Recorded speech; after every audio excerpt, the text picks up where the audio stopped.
Hayalımda bir akşam dünya düze dönmüştü.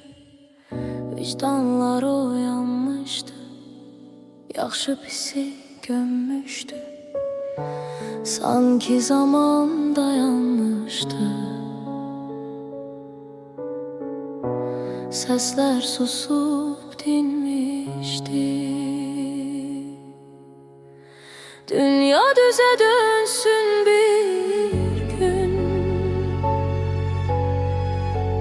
ağılar bitsin bir gün. Ne körpe ölsün bir de, ne cavan ağlasın bir gün. Kurumuştu beddiller, düz yalanı ezmişti. Pislikler yok olmuştu, dünya pisten bezmişti. Karanlıkta çekilmişti.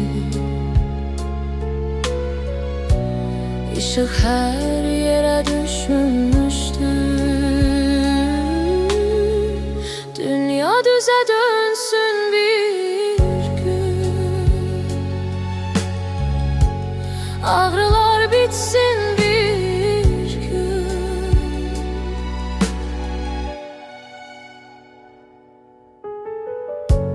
Hamı ağıllanmıştı, bir deli de yok idi. Ne bir höcət kalmıştı, ne de dava yok idi. Sükut danışırdı elə.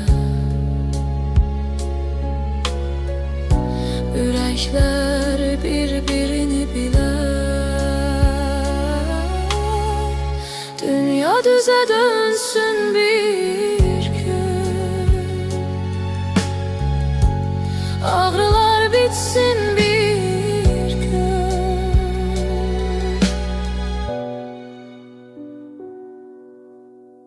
Yeryüzünde mermiler tükenmişti, bitmişti. Oyanmıştı şehitler, evlerine gitmişti.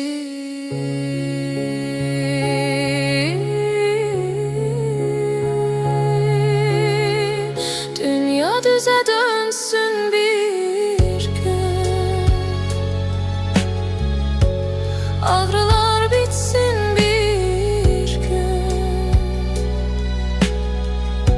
Ne körpe ölsün bir de, ne cavan ağlasın bir gün. Bu dünyamız həmişə